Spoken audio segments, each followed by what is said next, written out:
자, 여러분 안녕하세요. 오늘은 우리 텍스트 231쪽입니다. 아직 한 번씩 기침이 나옵니다. 자, 지식인의 역할과 고민 이 텍스트를 하고 있습니다. 오늘 아마 이제 241쪽, 241쪽까지 하고 마칠 예정인데, 지금 이제 소제목을 보면 오늘 나는 대학을 그만둔다.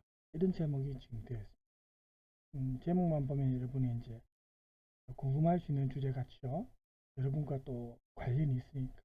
네? 그죠? 여러분들이 요즘 보면은 이제 지금 경제적으로 힘든 시기고 하니까 또 부모님이 어렵고 이럴 때는 대학은 다녀야 되겠고 그래서 아르바이트를 하면서 또 학자금 융자 받아서 다니는 사람들도 꽤 있는 걸로 알고 있습니다.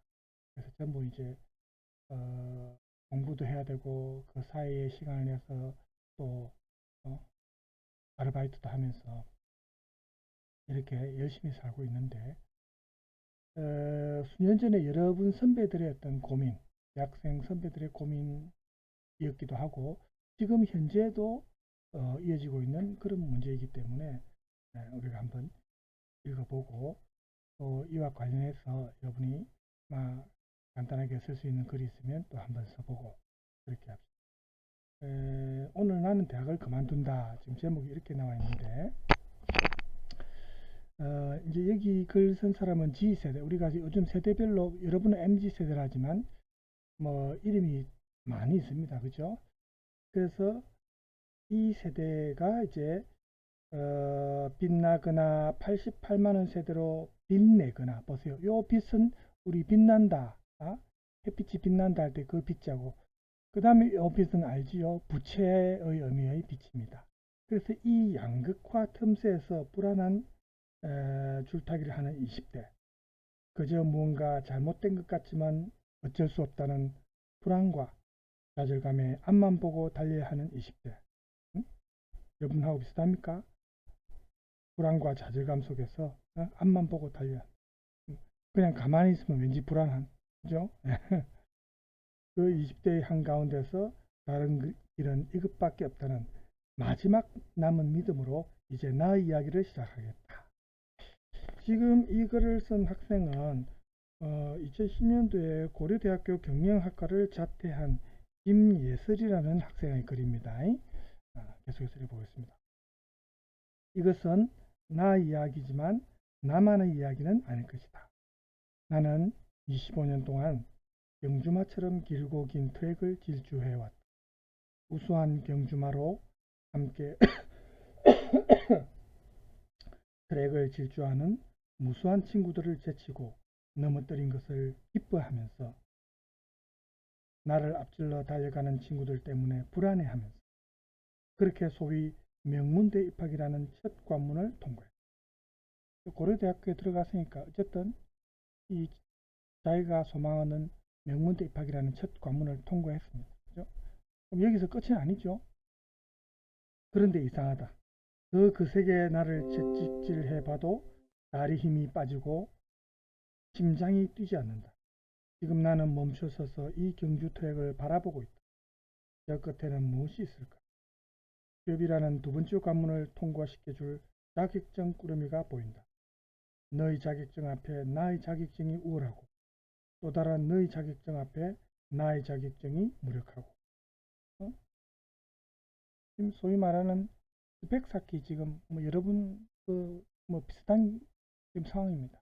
소위 말하는 스펙 쌓기고 뭐 자격증도 한두 개 있어야 되는 게 아닌 정말 그런 치열한 지금 경쟁 상황이죠. 그래 하여 새로운 자격증을 향한 경쟁 질주가 다시 시작될 것이다. 이제서야 나는 알아차.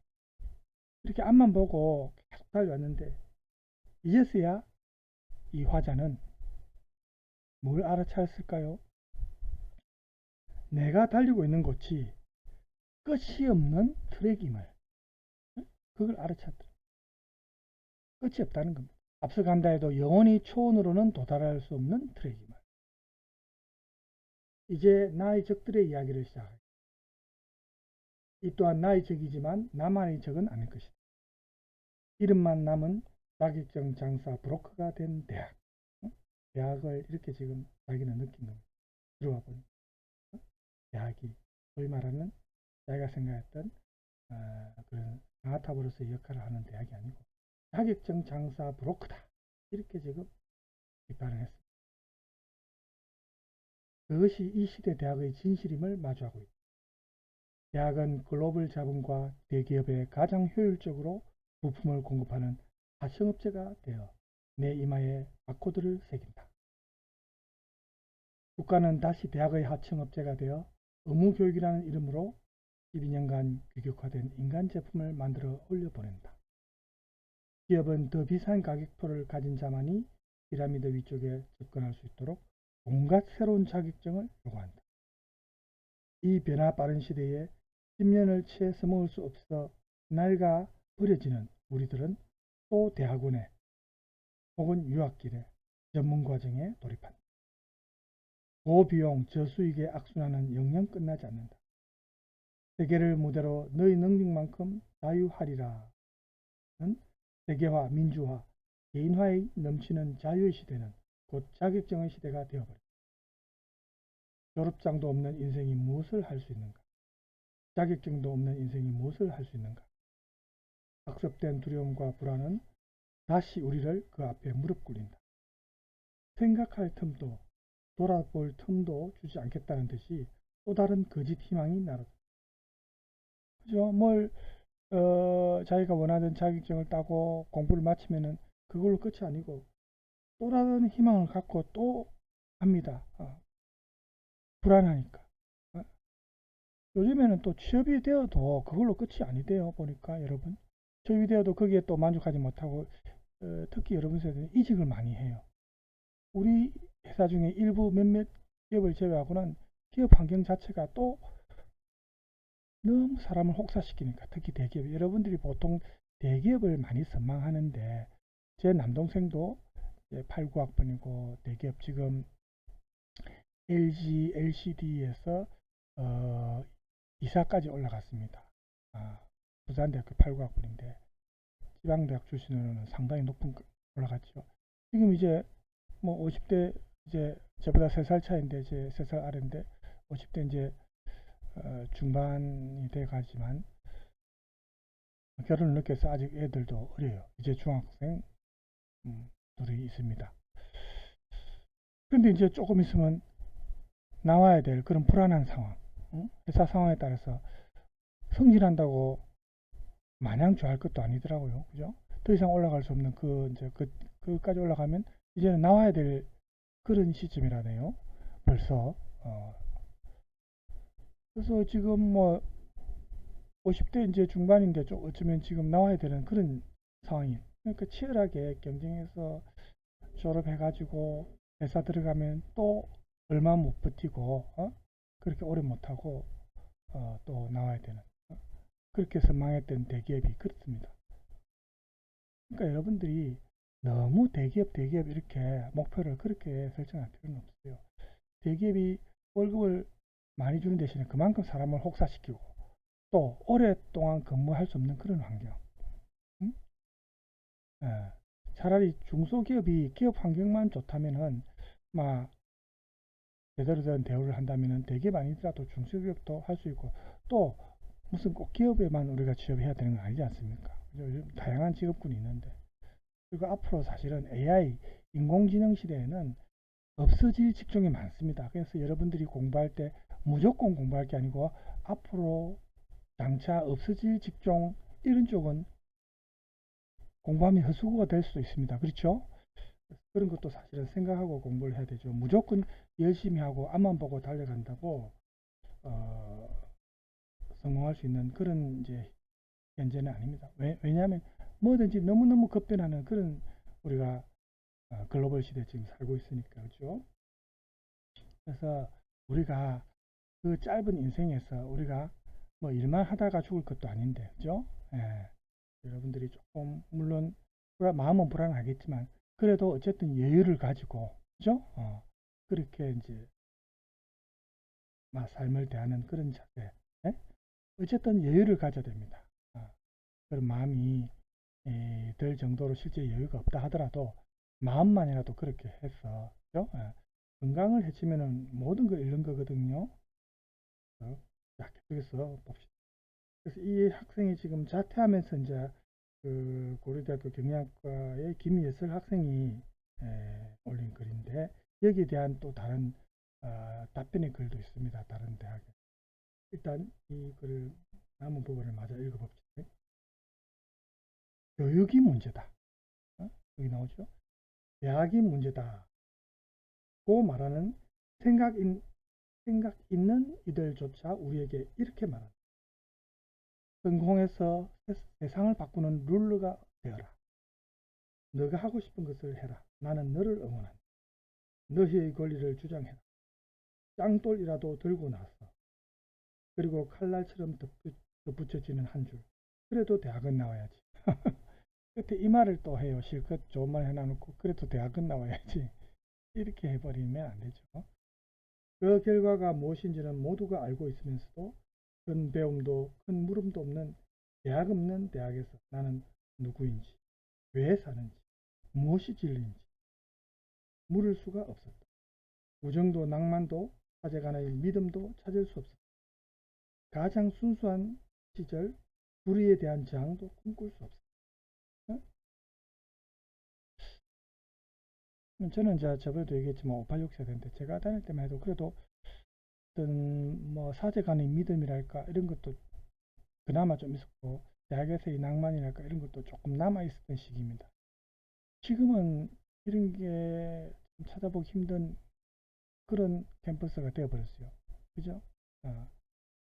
고3 마치고 대학 들어가면 마치 이제 자유로운 것처럼 느껴지지만 대학 들어가면 또 취업을 위한 경쟁이 되어버리고, 그죠?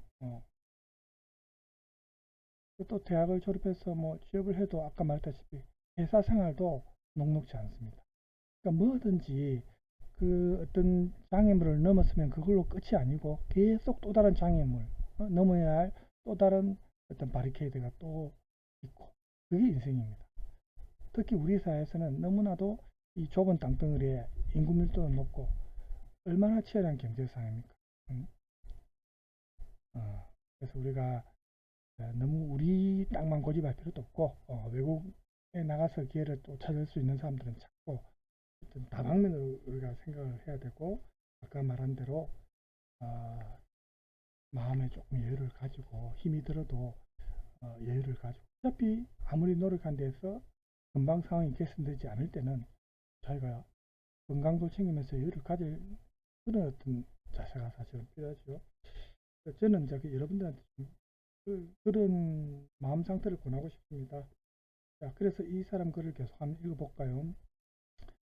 그래서 가장 순수한 시절에 불의에 대한 저항도 꿈꿀 수 없었다. 네? 그래서 제가 다닐 때는 이제 군부 독재 시대 때 민주화운동이라는 이제 큰 틀에서 볼 때 우리는 불의에 대한 저항, 시위나 데모 이런 게 조금 많았습니다. 최근에는 군부 독재는 아니더라도 지금도 정의롭지 못한 부분은 얼마든지 또 많이 널려 있습니다. 근데 여러분 세대는 조금 그런 점에 대해서 대학생으로서 저항할 수 있는 그런 게 조금 예전보다는 많이 약하다는 느낌이 들었어요. 선택적, 선별적 어떤 저항 이런 것보다는 사회 전반적으로 정의롭지 못한 것에 대해서는 대학생들이 먼저 나서야 됩니다. 물론 여러분 공부, 취업 이런 게 더 중요하다고 생각될 수 있지만, 만약에 정의롭지 못한 사회라면 여러분이 아무리 열심히 공부해서 그 사회의 어떤 기업에 들어가든 사회에서 활동하더라도 그 사회 자체가 정의롭지 못하면 결국 여러분도 영향을 받거든요. 그래서 공정한 사회, 누구 말대로 말은 그렇게 외치고 지금 공정한 사회는 아니지 않습니까? 그죠? 공정한 사회를 위해서 모두가 나서야 되지만 그 나이로 봐서는 그래도 여러분들이 가장 적극적으로 사실은 영향력을 발휘해야 되죠. 자, 계속해서 봅시다. 불에 대한 저항도 꿈꿀 수 없었다. 아니 이런 건 이전지 오래여도 좋다. 그런데 이 모두를 포기하고 바쳐서 돌아온 결과는 정말 무엇이었는가? 우리들 20대는 끝없이 투자 대비 수익이 나오지 않는 적자 세대가 되어 부모님 앞에 죄송하다. 젊은 놈이 제 손으로 자기 밥을 벌지 못해 무력하다. 20살이 되어서도 내가 뭘 하고 싶은지 모르고 꿈을 찾는 게 꿈이어서 억울하다. 이대로 언제까지 쫓아가야 하는지 불안하기만 한 우리 젊음이 서글프다. 나는 대학과 기업과 국가 그리고 대학에서 답을 찾으려는 그들의 큰 탓을 묻는다. 깊은 분노로. 그러나 동시에 그들의 유지자가 되었던 내 작은 탓을 묻는다. 나 자신에게도 책임을 묻는다는 거죠. 깊은 슬픔으로. 공부만 잘하면 모든 것을 용서받고 경쟁에서 이기는 능력만을 키우며 나를 값비싼 상품으로 가공해온 내가 체제를 떠받치고 있었음을 고백할 수밖에 없다. 지금 자기 반성입니다. 자기 성찰입니다. 이 시대의 가장 위약한 것 중에 하나가 졸업장 인생인 나 자신임을 고백할 수밖에 없다. 그리하여 오늘 나는 대학을 그만둔다. 아니, 거부한다. 더 많이 쌓기만 하다가, 스펙 받는 것을 우리가 생각할 수 있겠죠. 더 많이 쌓기만 하다가 내 삶이 한 번 다 뽑히지도 못하고 시들어버리기 전에 대학을 그만둔다는 거죠. 쓸모있는 상품으로 간택되지 않고 쓸모없는 인간의 길을 선택하기 위해 이제 나에게는 이것들을 가질 자유보다는 이것들로부터의 자유가 더 필요하다. 자유의 대가로 나는 길을 잃을 것이고 도전에 부딪힐 것이고 상처받을 것이다. 그러나 그것만이 삶이기에 삶의 목적인 삶 그 자체를 지금 바로 살기 위해 나는 탈주하고 저항하련다. 생각한 대로 말하고 말한 대로 행동하고 행동한 대로 살아내겠다는 용기를 내련다. 학비 마련을 위해 고된 노동을 하고 계신 부모님이 눈앞을 가린다. 부모님 생각을 하면 자기가 이렇게 부모님의 그야말로 등골을 빼먹듯이 해서 그 학비로 돈을 다니는 게 죄스러운 마음이 아마 있었겠죠. 그죠? 죄송합니다. 이때를 잃어버리면 평생 나를 찾지 못하고 살 것만 같습니다. 많은 말들을 눈물로 삼키며 봄이 오는 하늘을 향해 깊고 크게 숨을 쉰다. 이제 대학과 자본의 이 거대한 탑에서 내 못의 돌멩이 하나가 빠진다. 탑은 끄떡 없을 것이다. 뭐 자기 하나 자퇴한다고 해서 대학이 뭐 무너지는 건 아니다 이 말. 계속 유지되고 계속 흘러가겠죠. 대학생활은. 그렇죠? 그러나 작지만 균열은 시작되었다. 자기를 시작으로 자기뿐만 아니라 점점 자기와 같은 생각을 하는 학생들이 나타날 거다는 거죠. 작지만 균열은 시작되었다. 동시에 대학을 버리고 진정한 대학생의 첫 발을 내딛는 한 인간이 태어난다. 이제 내가 거부한 것들과의 다음 싸움을 앞에 두고 나는 말한다. 그래, 누가 더 강한지는 두고 볼 일이다. 2010년에 김예슬 학생이 고려대학교 경영학과를 자퇴하면서 일종의 고백하는 아마 대자보 형식으로 글을 썼을 수도 있어요. 자, 여러분 이 글을 읽으면서 어떤 느낌을 받았는지는 모르겠어요. 다양한 생각들이 있겠죠. 여러분 어떤 학생들은 힘들게 공부해가 고려대학교 들어갔는데 이렇게 자퇴를 하는 게 안타깝다는 생각이 들 것이고 또 어떤 학생은 그래 맞아 자기가 원하는 자기 삶을 살기 위해서 뭐 학벌 이런데 자기가 그게 눈치 안 보고 당당하게 힘든 인생도 자기가 받아들이면서 당당하게 살겠다는 그런 나는 지지한다 뭐 이런 학생도 있을 거고 그죠? 그래서 우리가 학습 빌라잡에 보면 이렇게 세 가지 질문이 있는데 하나를 먼저 봅시다. 오늘 나는 대학을 그만둔다 라는 글에서 필자가 왜 대학을 그만뒀는지 아니 왜 그만두지 않으면 안 되었는지 생각해보자. 이게 이제 여러분들이 방금 이 글을 읽고 나서 여러분들 개인적으로 생각되는 느낌을 한번 적어보라는 거예요. 그 다음에 두 번째는 신자유주의가 한국의 대학 교육에 끼친 영향을 생각해요. 세 번째는 성공해서 세상을 바꾸는 룰러가 되어라. 성공한 사람들이 성공을 꿈꾸는 사람들에게 늘 하는 이야기다. 이 말이 의미하는 바를 비판적으로 생각해요. 이렇게 돼요. 이 세 가지 중에서 여러분이 뭐 어떤 주제에 대해서 관심이 큽니까? 1번은 모두에게 적용될 수 있는 주제죠. 오늘 나는 대학을 그만둔다라는 글에서 필자가 왜 대학을 그만두었는지, 김예슬양이 왜 대학을 그만두는지, 아니 왜 그만두지 않으면 안 되는지 생각해보자. 자, 일단 이번에는 지금 앞에 과제 3개가 제가 아마 3개를 과제를 냈었죠. 과제 3까지 냈기 때문에 뭐 분량은 안 많다 하더라도 이 과제는 일단 생략하겠습니다. 여러분이 한번 생각을 해보십시오. 자, 여기에 대한 답변 형식의 글이 있습니다. 그래서 답변 형식의 글은 아닙니다. 그건 뒤에 나오고 이건 다른 주제입니다. 김예슬양의 글에 대한 답변 형식의 글은 뒤에 나옵니다. 뒤에 제가 읽어보기로 하고, 그러면 지금 이 김예슬양의 이야기를 들어보더라도 우리 사회에서 소위 말하는 대학생이라는 이 지식인과 관련해서 그렇죠?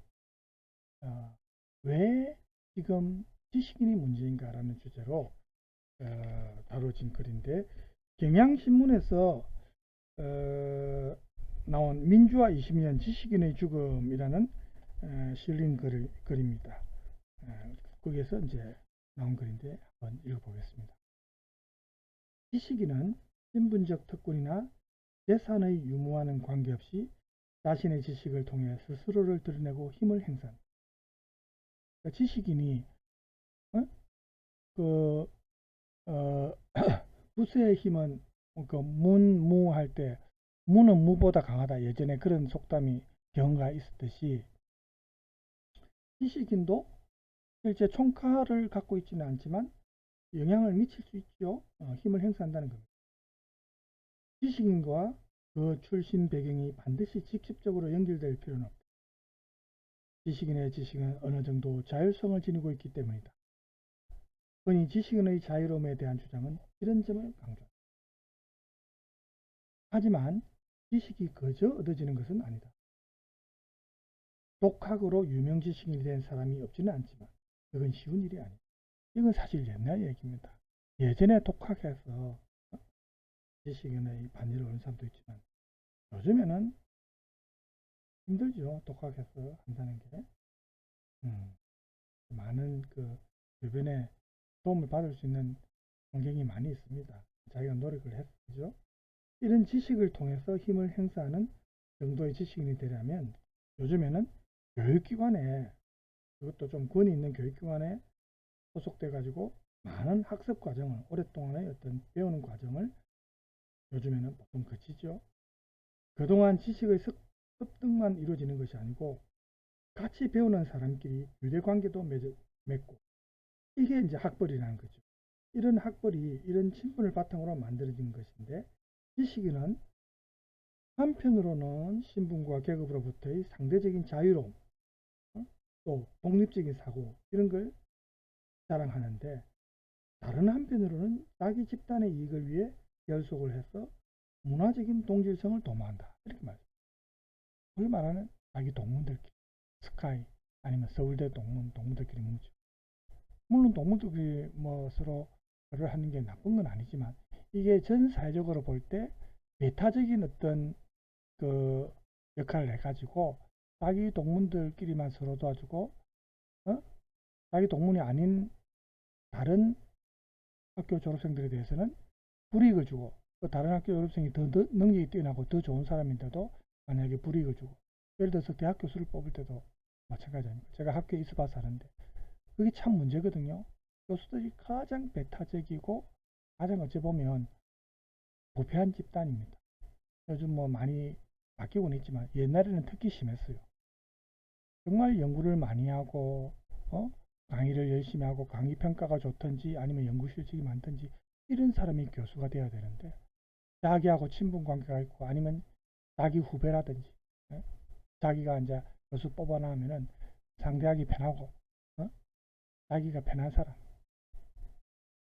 이런 사람을 교수로 뽑는다.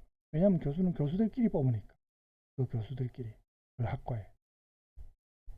이거는 정말 문제입니다. 예. 그래서 그러면 결국 그것은 이제 여러 번 학생들한테 불이익이 가거든요. 좀 더 뛰어난 교수가 들어와야 학생들한테 이익이 되고, 그죠? 그런데 그런 친분 관계나 어떤 학벌이나 지연이나 혈연 이런 걸로 해서 교수가 된 사람들은 자기가 그렇게 들어왔기 때문에 예? 학생들보다는 그런 쪽에 더 신경을 쓰고 연구에 집중해야 되는 어떤 학자가 연구보다는 다른 데 신경 쓰고 이제 학자다운 사람이 교수가 안 되고 엉뚱한 사람이 교수가 돼서 학생들이 피해를 보는 게 그렇죠? 이런 게 이제 문제인데 많이 고쳐져야 됩니다. 그리고 표절이라든지 이런 문제도 거기에 이제 발각되면은 지금 교수 활동을 하고 있어도 그 학교에서 이제 그만둬야 되고 사실은 이런 제도적 장치가 있어야 되거든요. 그런 게 사실은 많이 우리가 지금 개선돼야 되는 문제. 예전에는 우리 학생들이 그런 교수 또 교수들끼리 서로 막 뭐 어느 대학 출신 또 어느 고등학교 뭐 그때는 고등학교 출신까지 따졌어요. 그래가 서로 막 배타적으로 이렇게 할 때 거기에 속한 어떤 교수 밑에 제자로 있는 대학원생들이 또 피해를 봤어요. 자기 밑에 제자가 아니면 자기와 앙숙인 다른 교수의 제자들을 일부러 올대하고 수업도 안 준다든지 뭐 이런 식으로 괴롭히는 겁니다. 얼마나 나쁩니까? 요즘에는 이제 많이 없어졌지만 그래도 아직도 그런 학교가 덜 있을 겁니다. 그때 이제 우리는 시위를 하고 해서 그런 교수들을 쫓아냈거든요. 학생들이 시위를 해서 교수답지 못한 사람들은 쫓아내야 됩니다. 교수하려고 열심히 공부해서 기다리는 사람들이 얼마나 많습니까? 제대로 된 사람이 들어와야 되죠. 그렇죠? 자, 다시 돌아가겠습니다.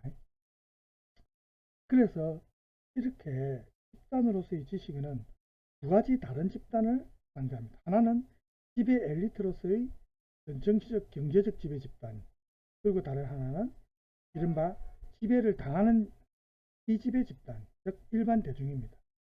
그래서 지식인은 지배 엘리트와 결탁하기도 하고 혹은 이 비지배 집단한테 봉사하기도 합니다.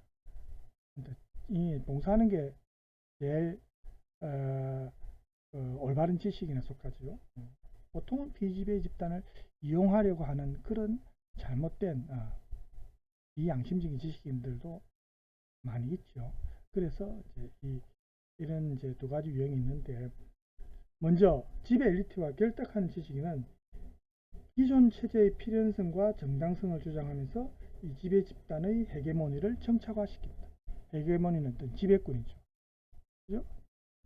기존의 어떤 기득권을 계속 유지하려고 하는 겁니다.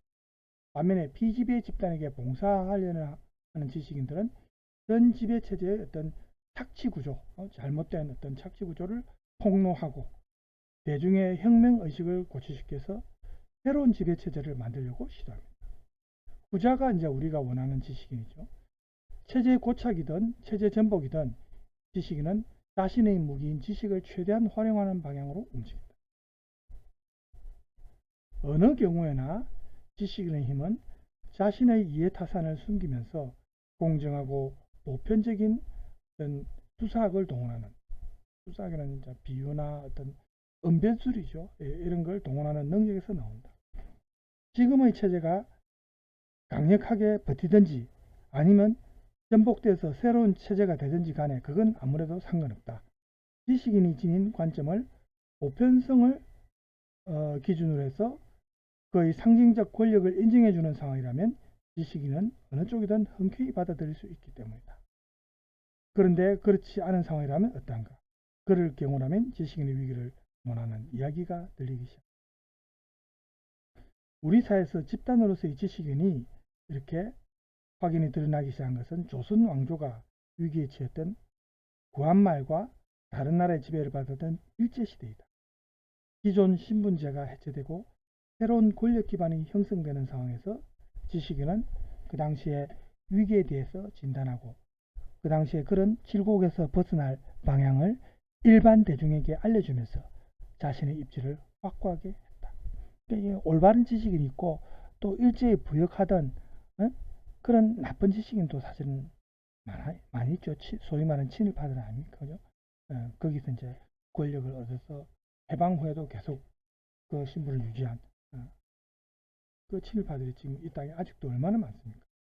그걸 이제 완전히 소위 말하는 적폐를 완전히 청산하지 못한 게 우리가 이제 잘못된 거죠. 첫 단추를 잘못 꿰는 바람에 많은 부작용이 사실 있습니다. 망국의 울분을 토로하고 독립의 희망을 간절하게 표현하면서 지식인은 나라가 나아갈 방향을 제시하는 선구자로서 인정받았다. 이런 지식인, 훌륭한 지식인도 있었죠. 그렇죠? 더구나 위기 상황 돌파의 유력한 방법으로 교육을 통한 체제 개선을 강하게 주장함으로써 지식인은 자신의 재생산 기반을 마련할 수 있습니다. 해방이 되자 그동안 민족 독립의 공통 분모 아래 억눌려 있던 지식인 집단의 다양한 노선이 본격적으로 드러나게 되었습니다. 이때부터 이제 진보와 보수 뭐 이런 쪽으로 노선이 드러납니다. 그 당시의 냉전 상황에 따라 좌우, 이제 우리 보통 좌파 우파라죠. 좌우의 극단적 대립을 보이면서 지식인은 양극화되었다. 이런 대립은 결국 한국전쟁으로 나타났고 휴전과 더불어 남쪽과 북쪽의 체제는 각각의 이데올로기를 섬기면서 서로 이질적인 이데올로기의 배제와 탄압에 집중했다. 우파의 반공 이데올로기, 이게 이제 지금의 보수죠. 우파의 반공 이데올로기가 지배하게 된 남한의 경우 지식인 집단은 민족의 정통성을 확보하기 위한 북쪽과의 경쟁에 적극적으로 참여했다.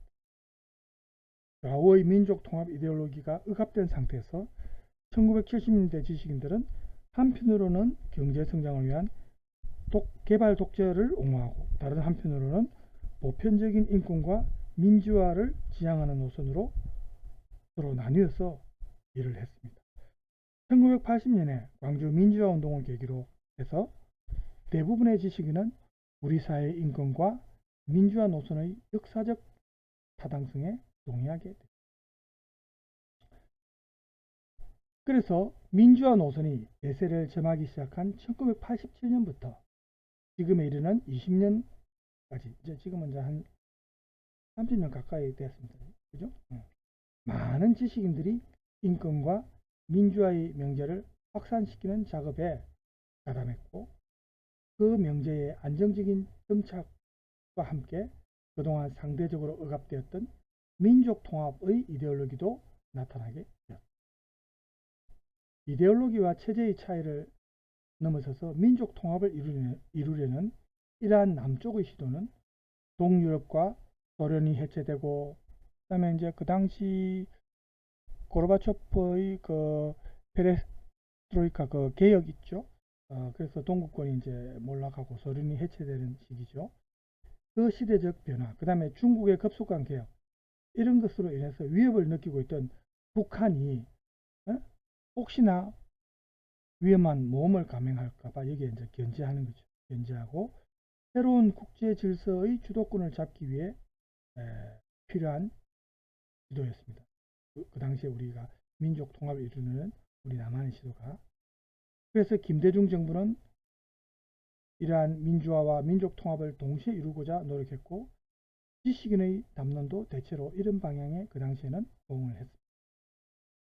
또 노무현 정부 시기에는 인권 보장과 민주화의 장치가 제도적으로 마련되고 정착되었습니다.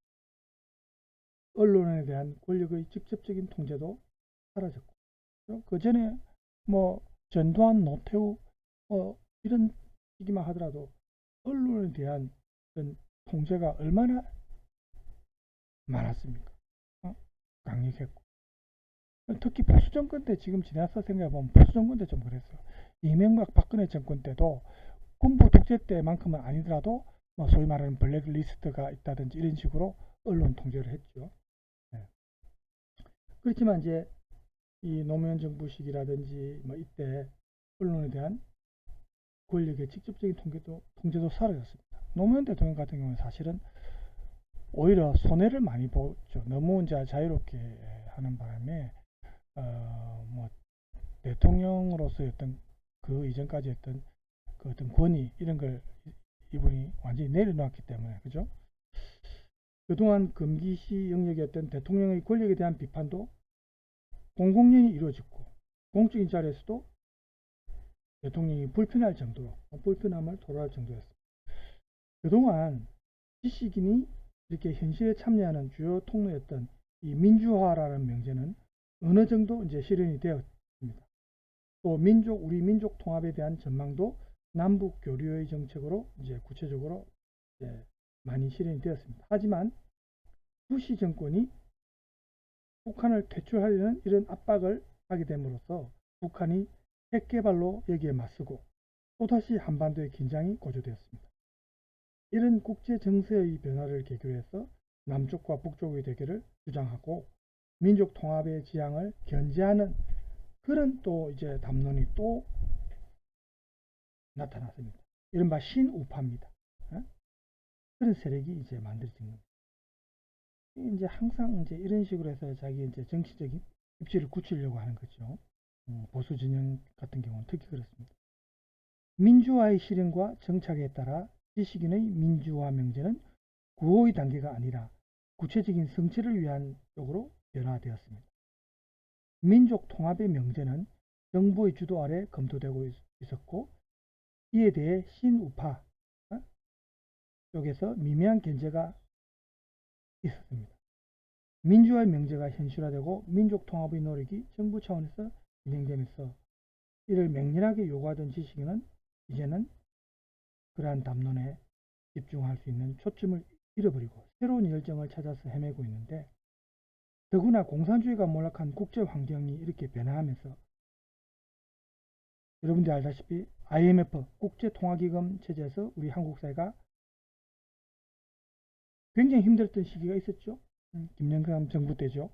이때 이 사건이 지식인의 위기의 의식을 또 첨예하게 느끼도록 만들었습니다. 지금까지 이렇게 쭉 우리가 역사적인 어떤 과정을 군부 독재에서 문민정권으로 넘어오는 과정을 이렇게 지금 짚어보고 있습니다. 여러 이데올로기가 이렇게 각축하는 가운데 스스로 보편성을 구현한 존재로서 자신을 드러내는데 익숙한 지식인이 이제 신자유주의의 어떤 나팔수, 대변자로서 만족해야 하기 때문입니다. 국가의 간섭을 최소화하고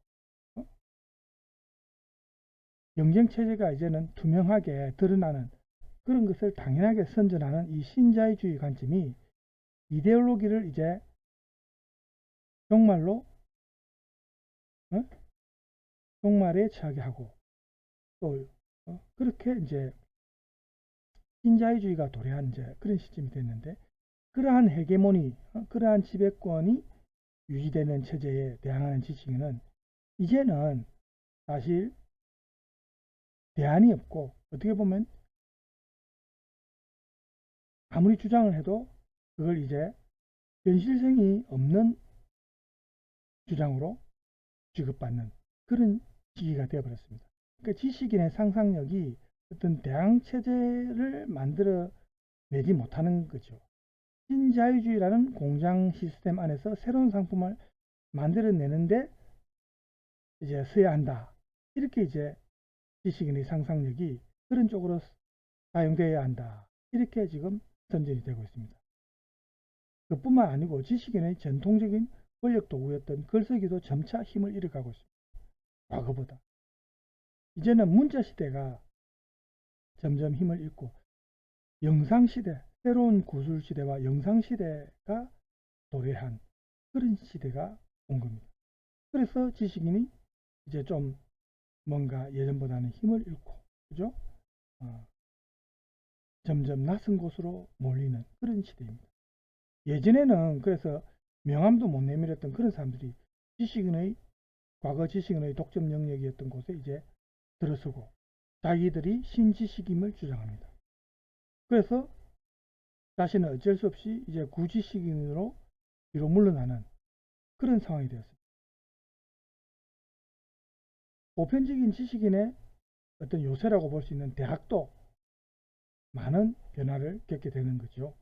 대학도 이제 수요와 공급의 법칙에서 그런 시장에서 살아남아야 하는 상황에 처하게 되면서 대학의 소위 말하는 지식인이 학자가 아니고 이제 상품을 파는 상인처럼 이렇게 변화하고 있다. 이렇게 지금 비판하고 있습니다. 이제 지식인은 시대의 방향을 이끄는 선구자가 아니라 문화상품을 만들어내는, 그래서 만들어서 파는 셀러리맨 같은 그런 처지가 됐다. 이렇게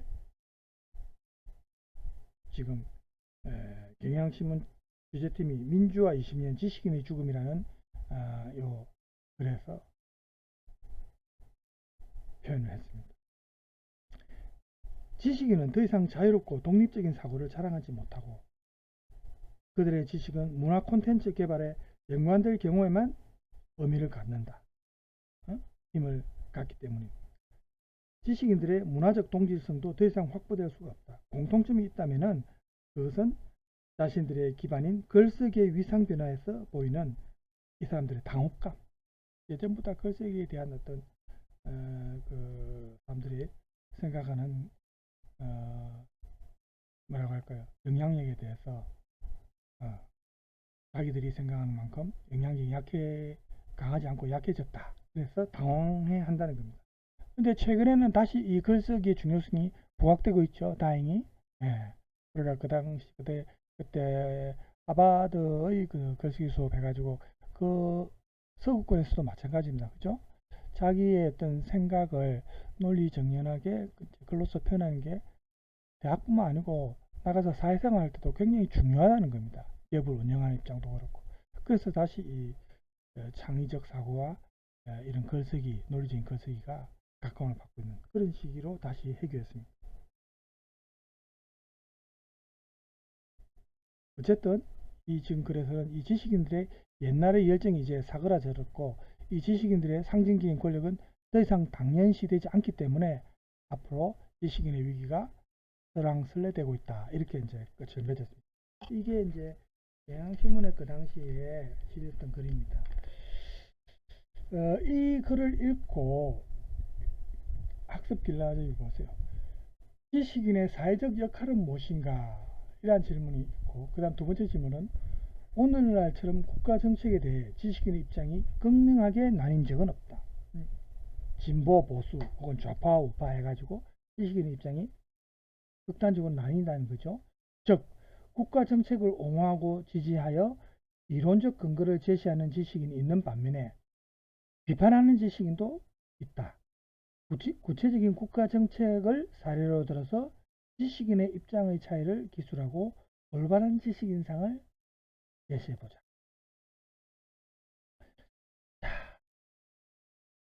여러분은 이 두 내용 중에서 어떤 내용에 대해서 과제로 제출하고 싶습니까?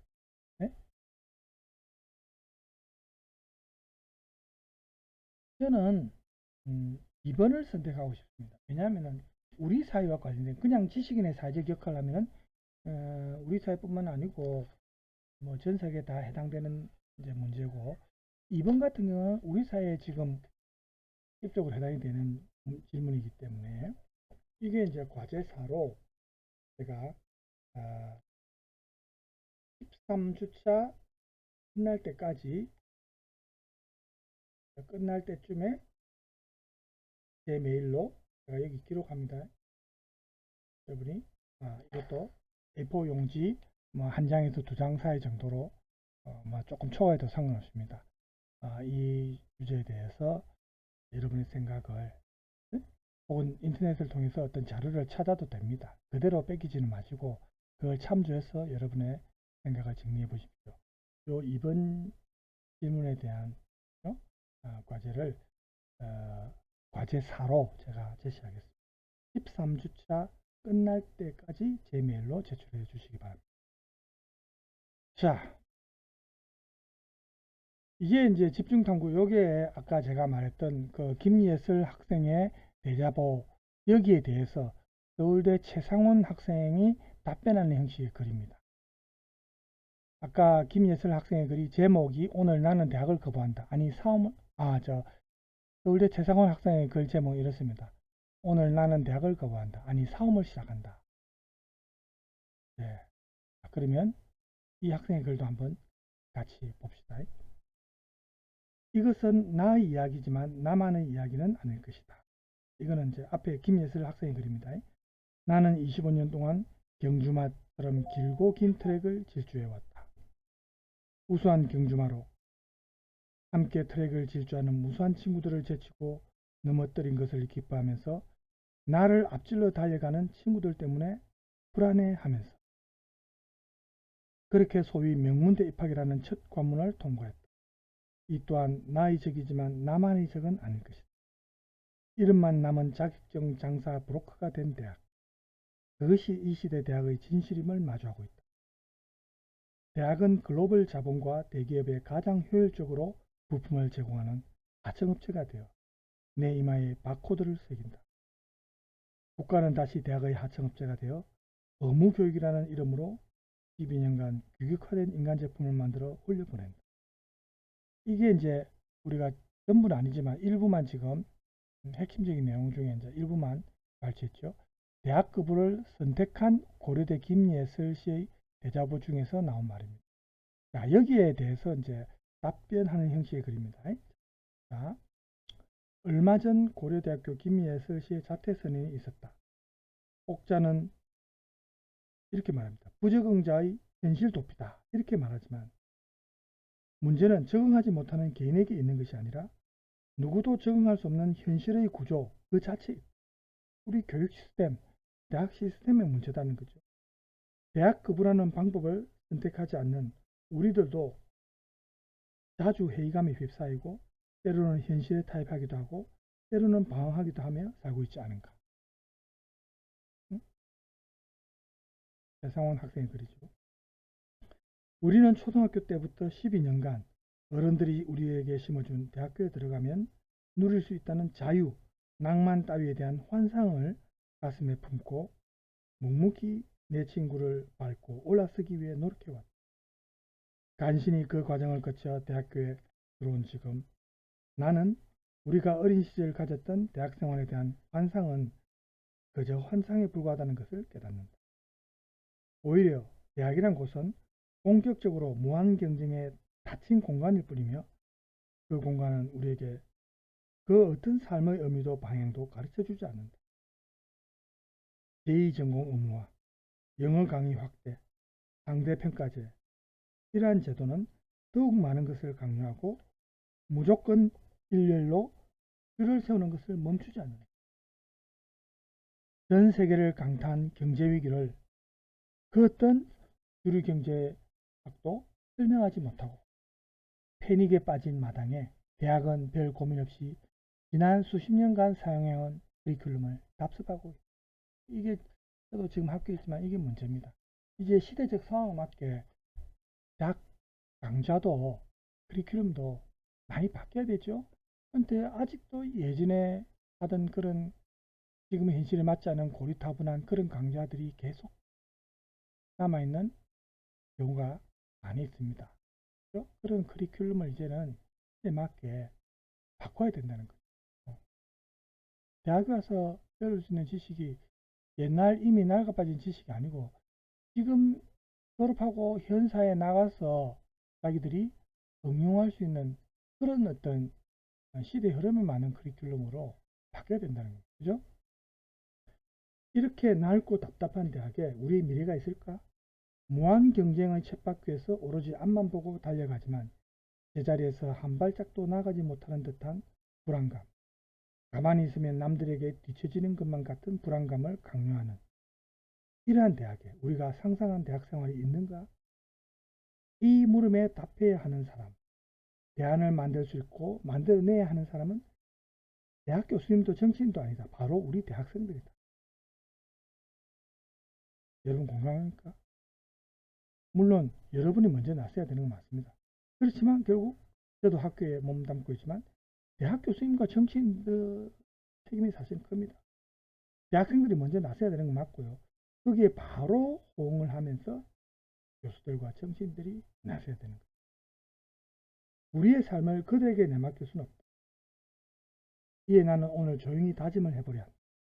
자발적 퇴교와는 조금 다른 방법으로, 그러면서도 지금의 대학을 거부하기로, 대학의 주인이 되어 대학의 변화를 주도하기 위한 싸움을 벌이죠.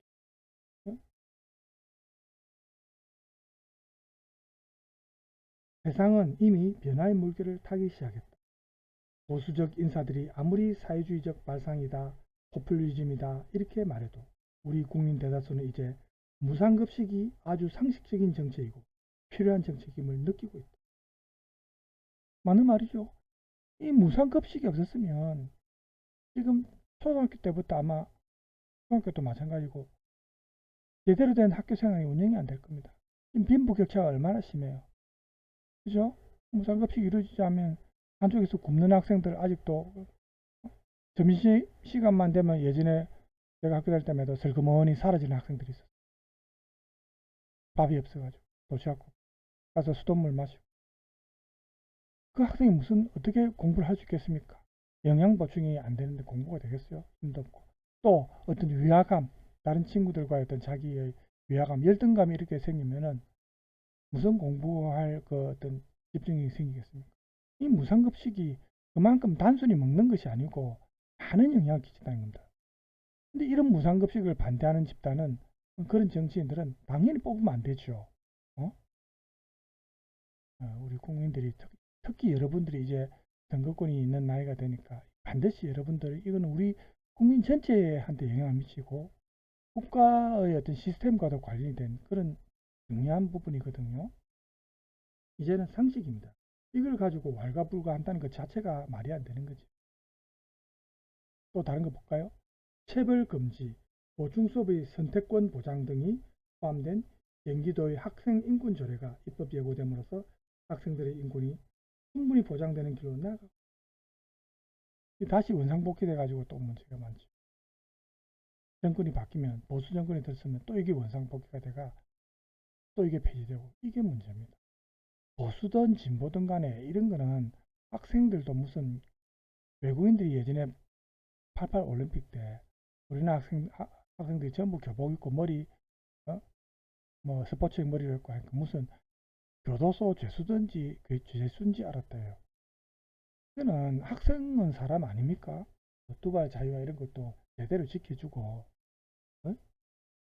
물론 너무 이제 학생이 심하게 뭐 학생으로서 너무 심하게 뭐 머리 염색하고 장발로 해가지고 막 이렇게 하면은 문제지만 어느 정도는 이게 보장이 돼야 되죠. 학생의 인권죠.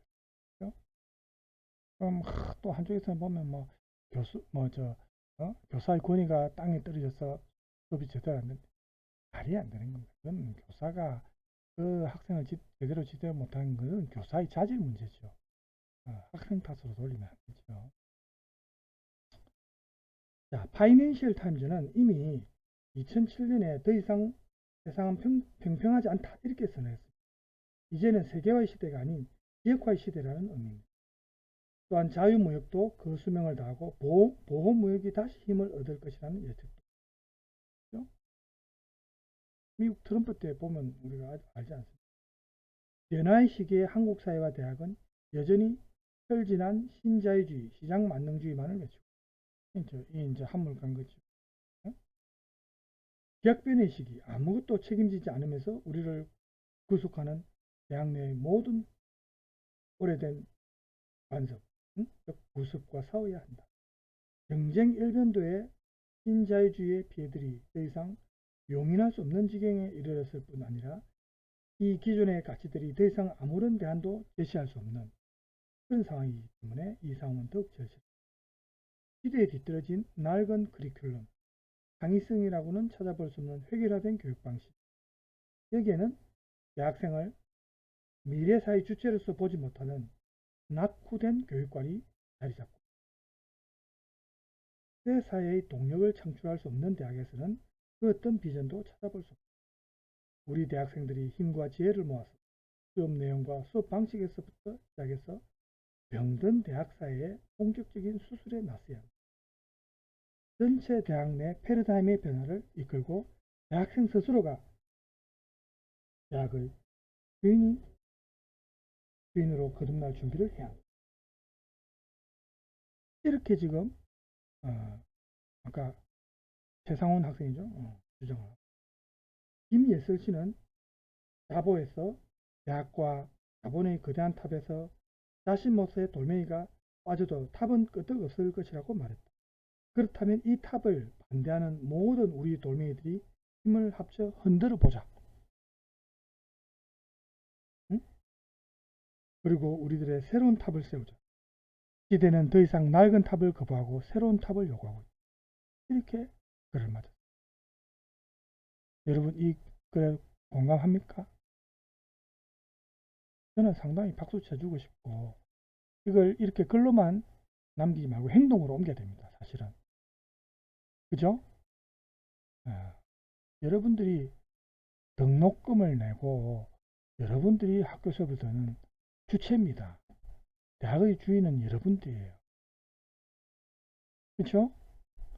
여러분이 여러분의 권리를 찾는 것은 너무나 당연한 겁니다.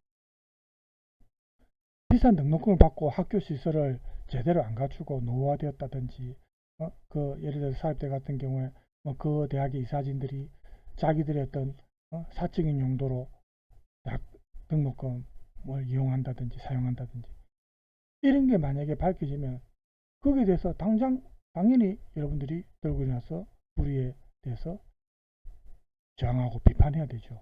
잘못된 것은 고쳐야 되는 거예요. 그리고 사실은 이 학교라는 시스템이 예전처럼 어떤 교실에 갇혀서 공부하고 지식을 전수받는 이런 시기도 이건 굉장히 모든 세상이 지금 바뀌고 있는데 딱 바뀌지 않는 게 이 학교 교실에서 수업받는 거. 이번에 이제 수년 전부터 우리가 코로나라든지 이런 질병 때문에 온라인 수업을 많이 하게 됐지만 대면 수업과 비대면 수업은 각각 장점과 단점이 있습니다. 그렇죠? 물론 대면 수업이 필요한 실험 실습이라든지 대면에서 해야 되는 수업은 또 대면 수업을 해야 되겠죠. 그렇지 않고 비대면으로 수업을 할 수 있는 내용은 비대면 하는 게 훨씬 낫죠. 왜? 시간을 그만큼 절약하는 겁니다. 학교 가기 위해서 준비해 가지고 옷 갈아입고 대중교통 이용해서 그 이제 교통비도 한 번은 얼마 안 들지만 그게 한 달, 두 달, 뭐 1년 이렇게 계산해 보세요. 그 비용 돈이 제법 많이 들죠. 학교 가서 식사도 또 해야 되고 사 먹어야 되고. 그래서 비대면을 할 수 있는 거는 또 시간을 절약하면서 비대면 수업하고 그 어떤 특정한 시간에 특정한 장소에 모여라. 그럼 자기가 어떤 일상생활에서 계획을 세워서 할 때 그 계획대로 안 되는 경우도 많죠. 학교 다니는 경우에는 무조건 학교 수업에 맞춰야 되니까. 그렇죠? 그래서 이런 것도 시대의 흐름에 맞게 개선할 필요가 있습니다. 그렇죠? 자, 지금 시간이 제가 58분이네요. 다행히 1시간 안 됐습니다. 자, 오늘은 241조까지 하고 마치겠습니다. 제가 오늘 동영상을 사실 하나 준비했지만 다음 시간에 틀어주겠습니다. 지금 시간이 많이 경과됐기 때문에. 자, 여러분 오늘 수고 많았습니다.